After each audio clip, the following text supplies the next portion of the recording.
Commençons tout de suite cette émission avec nul autre que Frédéric Bérard, chroniqueur au journal Métro. Bonjour Frédéric Bérard. Bonjour Nick Payne. J'ai abrégé la présentation. Vous êtes aussi avocat, vous êtes impliqué dans une multitude de causes. Vous avez publié des ouvrages. La bêtise insiste toujours et était publié le 18, je crois, donc c'est tout frais. Frédéric Bérard, commençons tout de suite avec l'enquête là sur le décès tragique de Joyce Echaquan.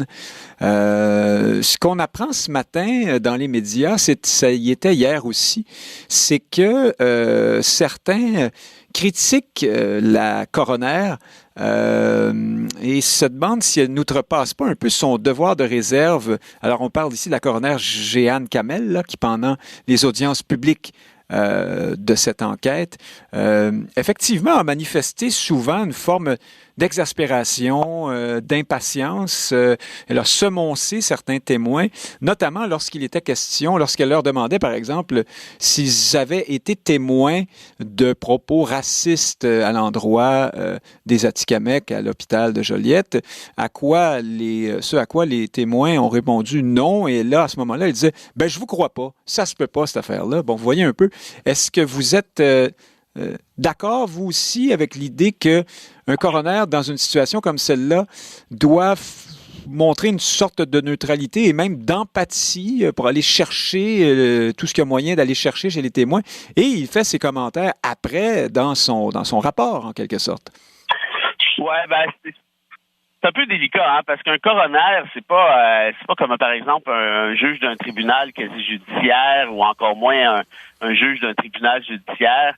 Oui, il y a une certaine impartialité, évidemment, en quelque sorte, mais de l'autre côté, c'est beaucoup plus un enquêteur qu'un juge à proprement parler. Mm-hmm. Et donc, de ce fait-là, quand vous êtes enquêteur, ben vous avez nécessairement plus de latitude, vous avez un petit peu plus de latitude que justement un juge en question.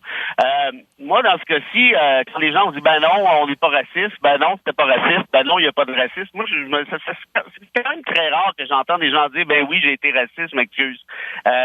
Donc, de ce fait-là, si son job, c'est de faire la lumière sur cette affaire-là, peut-être qu'elle n'a pas le goût de se faire remplir. Peut-être qu'elle a, en fait, pour pas dire sûrement, qu'elle a aussi entendu la même chose que nous, hein, la vidéo en question, où la Joyce en question se fait insulter, sacrer après des références à ses origines, à ses enfants et ainsi de suite.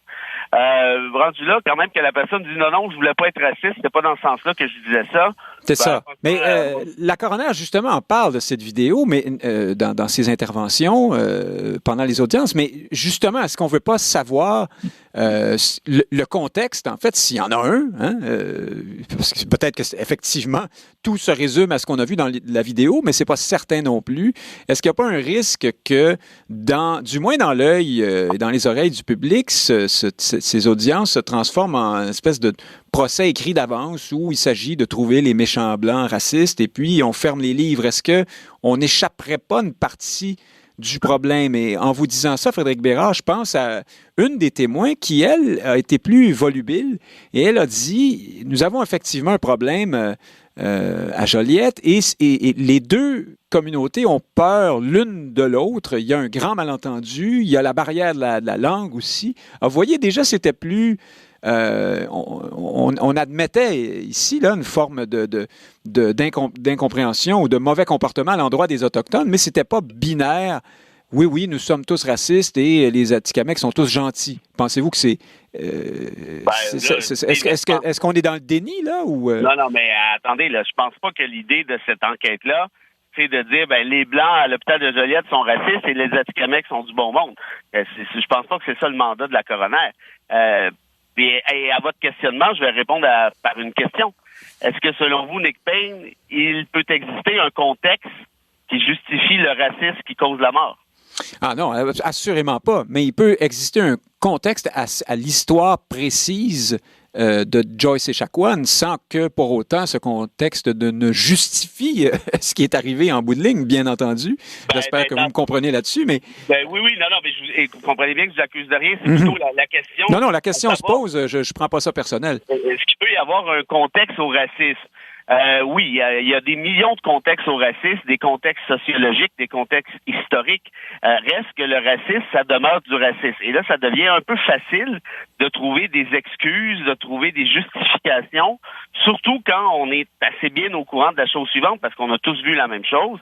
C'est ce même racisme qui a mené à l'abandon d'une patiente qui était en état critique et qui en est décédée. Alors, rendu là, moi, quand même qu'on essaie de me justifier ça par puis par cela, puis oui, mais les Atikamekw, on les comprend pas, puis oui, c'est comme ci, puis oui, c'est comme ça. Ben justement, arrangez-vous pour votre job, parce que ça fait genre 120 ans que vous en recevez dans votre hôpital, que vous savez comment ça fonctionne, que vous savez les enjeux avec lesquels sont aux prises cette communauté, ben arrangez-vous. Puis pour le reste, moi, je veux dire, je suis désolé, là, mais la dame qui a dit oui, mais là, j'étais stressé, j'étais sous pression, ben oui, mais s'il fait trop chaud, sors de la cuisine, trouve-toi une job dans une librairie, je sais pas, mais t'es peut-être pas à ta place, t'es pas capable de gérer cette pression-là. Alors, selon vous, et je ne pose aucun jugement en faisant ce résumé de votre pensée, vous me dites simplement si je me trompe, ce que vous nous dites, c'est que cette enquête devrait circonscrire, en quelque sorte, le périmètre autour de la question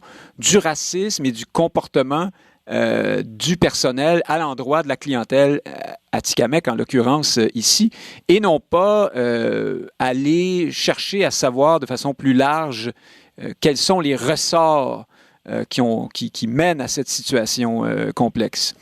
Ben, écoutez, c'est parce que je pense pas que c'est le job d'un coroner de faire une étude sociologique des dernières décennies pour expliquer les diverses confrontations potentielles entre... Très bien, je comprends. Donc, vous avez vraiment une vision, peut-être que c'est juridique au fond, ou comment dire, celle d'un avocat. Vous dites qu'il faut s'occuper de ce problème-là spécifique et non pas aller plus large. Parce que, Nick, autrement, tu ne nommes pas un coroner. Tu nommes, je sais pas, moi, une commission d'enquête avec des vrais spécialistes, des vrais sociologues, et non pas un coroner en question tel que prévu par la loi. Et puis pour l'autre affaire, moi, à mon sens, l'affaire de Joyce est clairement entendue. Puis oui, vous avez un peu raison de dire que le rapport est probablement écrit à l'avance. Mais je veux dire, arrive un moment donné où il y a des limites à justifier l'injustifiable et où ça devient intéressant, cette enquête-là, à mon sens, c'est sur ce que vous venez de dire, c'est-à-dire, est-ce qu'on peut circonscrire ça au périmètre des enjeux propres à la relation entre le personnel hospitalier et les Atikamekw. Parce que la question de Joyce, évidemment, a percuté l'actualité québécoise, même canadienne, pour les raisons qu'on connaît. Mais s'il n'y avait pas eu cette vidéo-là, probablement qu'on en aurait peu, sinon pas, entendu parler. Or, est-ce qu'il y a eu des cas avant elle, ou peut-être même après elle, qui ressemble drôlement à ce qui s'est produit? Moi, j'ai l'impression qu'il y a une possibilité.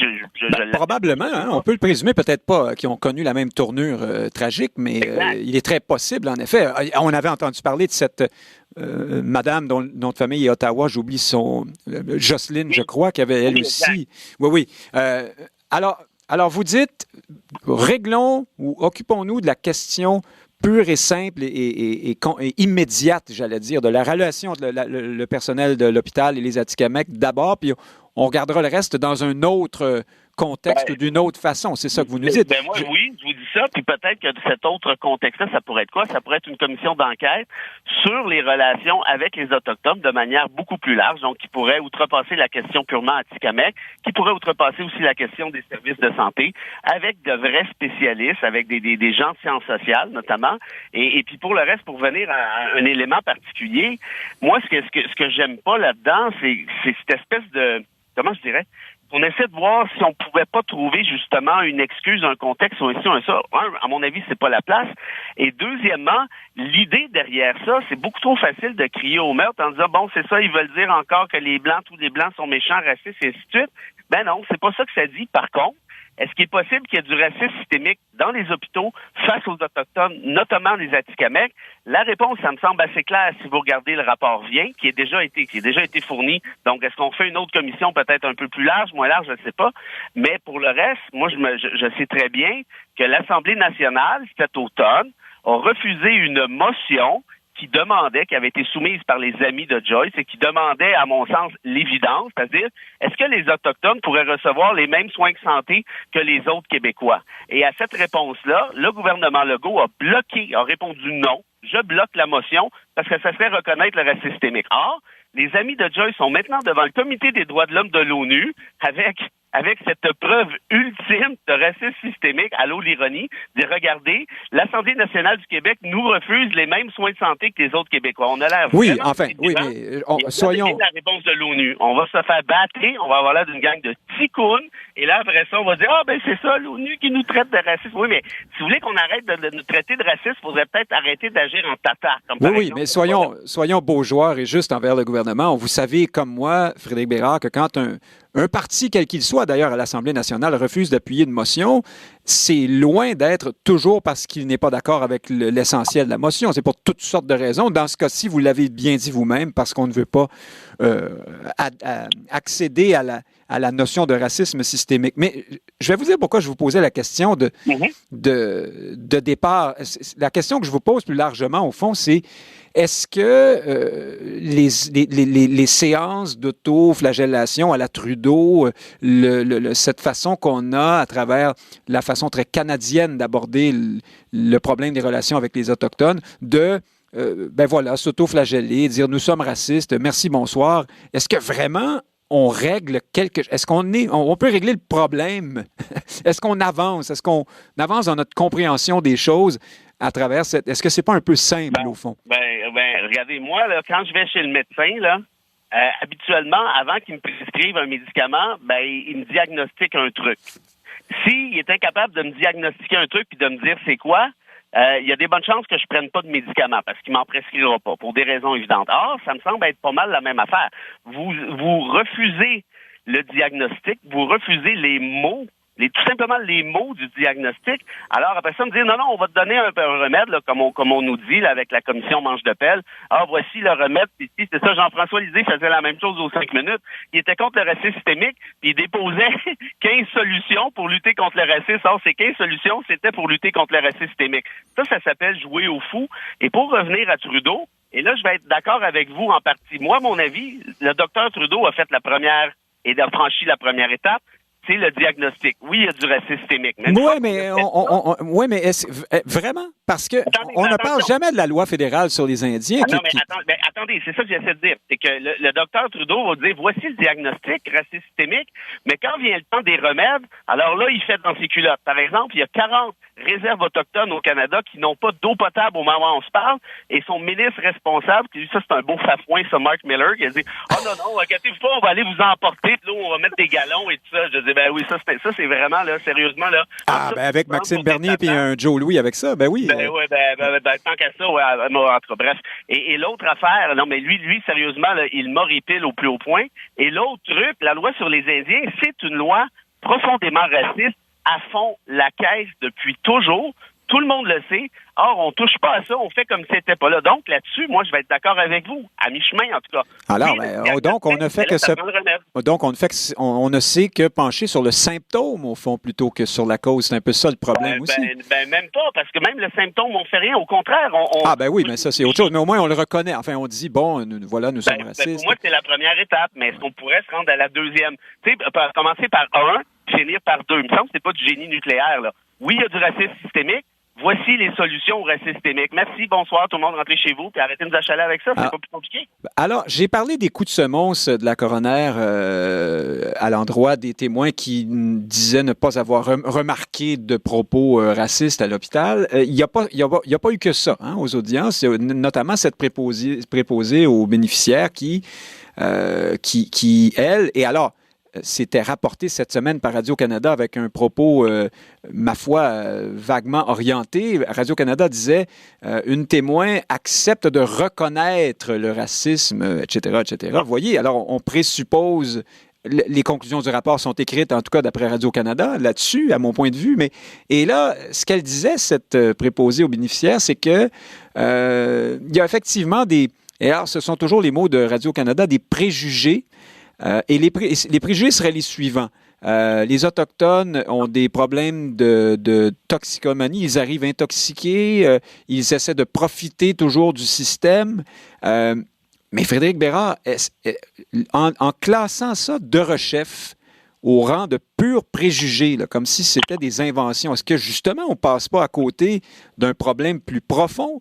Se pourrait-il qu'effectivement un nombre appréciable d'Autochtones, fortement intoxiqués se présentent là, davantage que sais-je, des Blancs ordinaires ou quelqu'un d'autre, non? Ben, premièrement, je félicite pour... Et alors là, il y aura un problème de fond à traiter qui n'est pas nécessairement la faute des Autochtones. Hein? C'est pas ça que je dis non plus. Premièrement, je félicite pour l'usage du mot de recherche qu'on entend trop peu souvent sur les ondes. Oui, c'était le mot du jour. Il me fait bien plaisir, oui, voilà. Sinon, moi, je suis d'accord avec vous. Les enjeux de toxicomanie chez plusieurs nations autochtones, dans certaines réserves, du moins, sont connus, c'est documenté. Je veux dire, c'est pas, il n'y a aucune fierté à ça. Alors, ça nous donne quoi d'appeler ça des préjugés puis de classer ça dans le racisme? Et bonsoir, merci. C'est ce que j'allais dire, c'est que socialement parlant, on a, à mon avis, c'est une honte, et puis les rapports de l'ONU sont clairs à cet effet-là. Le Canada échoue en rapport aux enjeux autochtones, notamment celui-ci. Or, une fois qu'on a dit ça, maintenant, qu'est-ce qu'on fait? Ça, franchement, ça prend des experts. Il y a des solutions dans le rapport Vien, justement, qui pourraient être suivies. Mais moi, je suis pas certain que c'est le job d'un coroner, je me répète un peu essentiellement, de rentrer là-dedans et essayer de décortiquer si oui ou non, c'est vrai. Et dans tous les cas, rappelons-nous ce que vous avez dit vous-même, quand même que ce n'était pas un préjugé et que ça existait, ce qui me semble être le cas selon, du moins, la science sociale, ben là, ça va prendre des solutions, et c'est certainement pas une excuse pour le personnel hospitalier d'agir de la manière qu'il agit, même si... Mais on vous a bien compris. Donc ça, c'est un autre dossier. Le coroner, lui, doit se voir à ce que quand un Autochtone se présente là, il ne se fait pas recevoir avec du racisme ou une attitude, peu importe le portrait d'ensemble par ailleurs. C'est ce que vous dites. Moi, c'est ce que je dirais. Puis là-dessus, parce qu'on s'entend, vous et moi, qu'on ne peut pas s'en servir comme excuse. Or, ça prend des solutions. Et là, les solutions sont complexes, peuvent être multiples aussi. Et peut-être qu'à cet hôpital-là, il y a justement peut-être une façon de traiter les Autochtones, sachant ce qu'on sait actuellement. Frédéric Bérard, avant de passer la parole à Frédéric Lapointe, qui attend patiemment dans le vestibule virtuel, je peux pas ne pas vous parler à vous, grand environnementaliste, du troisième lien Québec-Lévis, proposé avec beaucoup d'enthousiasme par le premier ministre Legault. Régis Labaume, qui était présent, qui avait été jusqu'alors plutôt tiède sur ce projet-là, s'y ralliait de bon cœur. Et le maire de Lévis, lui, bien sûr, qui voyait déjà sa ville devenir New York bientôt avec beaucoup de fierté. Je blague un peu, mais bon, il était très, très heureux de ce projet. 10 milliards de dollars, hein, beaucoup plus cher que le pont Champlain. Quelles sont vos objections? Parce que je devine que vous en avez au moins une ou deux. Écoutez, premièrement, là, si vous faites le calcul, là, c'est 25 000 chars, ça, donc ça fait 370 000 piastres par char. Ça commence à être du gros char. Oui, mais là, ça va augmenter. Là, hein? On présume que le trafic, la zone va se développer. Oui, bon. Voilà. Vous venez de répondre à ma première objection. En fait, à ma deuxième. Le premier, c'est le prix. Le deuxième, c'est justement la question environnementale. Et la troisième, qui est peut-être la plus importante, c'est que je ne sais pas pour vous, Nick Payne, mais moi, je pense que ce qui m'horripile le plus de la part d'un politicien, j'en parlais quand je parlais de Mark Miller tout à l'heure, c'est quand il me prend pour un imbécile. Et me faire prendre pour un imbécile, ça veut dire, par exemple, me faire expliquer que le troisième lien, c'est excellent pour l'environnement. Oui, en incorporant ça dans un projet d'ensemble plus vaste où il y aurait du transport collectif et le reste. La gauche s'est beaucoup insurgée de cette manœuvre par le gouvernement Legault. Mais allons, Frédéric Bérard, au cœur du sujet. Là. Oui. Est-ce que vous êtes en train d'être en direct aujourd'hui devant nos millions d'auditeurs, un bobo urbain qui ne comprend pas les enjeux de développement de la Ville de Québec et qui, par conséquent, poussera des électeurs dans les bras d'Éric Duhem et méritera des nouveaux auditeurs à la radio poubelle? Écoutez, je vous corrige tout de suite. Celle qu'on appelle la radio poubelle. Hein? Je vous parle actuellement d'un stationnement d'un dépanneur de Sainte-Émilie de l'Énergie, perdu dans le fin fond de Lanaudière et j'ai devant moi une grange avec du sapinage essentiellement. Oui, mais ça, les bobos voyagent, là, il y en a beaucoup dans les régions. Non, mais ça va, là, vos accusations de bobos, va faire les envoyer chez quelqu'un d'autre, peut-être chez la Pointe de Rosemont, je ne sais pas, mais pas chez moi. Et pour le reste, moi, je comprends très bien la surenchère de dire non, on veut pas les envoyer chez Duhem parce qu'on s'entend que c'est un calcul qui est purement électoraliste. Mais vous voyez, ce qui est quand même problématique, c'est que pendant la pandémie, moi, j'ai félicité, puis on est plusieurs à le faire, vous aussi, je pense, le gouvernement Legault d'avoir suivi la science, quitte à employer des mesures sanitaires drastiques qui ont déplu, évidemment, à une certaine partie de l'électorat. Or, ici, sur la question du troisième lien, c'est tout à fait l'inverse. On se déconnecte à 1000% de la science. On essaie de nous faire croire que c'est bon pour l'environnement, alors qu'on sait bien que c'est franchement tout le contraire et fois 1000. Et de ce fait-là, on agit de manière purement électoraliste. Même, il y a des maires de ce coin-là qui ont dit, nous, on n'a jamais rien demandé. Il y a des terres agricoles qui vont être inondées de chars et de centres d'achat très bientôt. On va créer une espèce de truc relativement quétaine. Et là, vous allez me dire, oui, mais bon, à Montréal... Oui, mais à Lévis aussi, on mérite des stationnements avec des Costco, des Walmart, des vous pouvez souscrire à cette thèse. C'est tout à fait correct. Moi, ce que je vous dis, c'est que si ce gouvernement était minimalement sérieux lorsqu'il nous parle d'environnement, et je le crois pas du tout, là, de toute façon, on en a parlé souvent, ben clairement, il ne souscrirait pas à un projet aussi absurde d'un point de vue environnemental, pour pas dire à d'autres points de vue aussi. Mais pour le reste, là, c'est une opinion. Ils peuvent bien faire ce qu'ils veulent. Électoralement parlant, ils l'ont promis. Ils ont peur de Duhem. Et j'ai su par certains sondages de gens bien intéressés, Nick, qu'apparemment que Duhem ferait des gains à Québec, il en ferait peut-être même à Laval au moment où on se parle. Bon, alors, peut-être que ceci explique cela. Bientôt, ce sera dans le Massachusetts, peut-être. Frédéric Bérard, merci beaucoup d'avoir été avec nous ce midi, puis à samedi prochain, j'espère bien. C'est un plaisir. Dans un instant.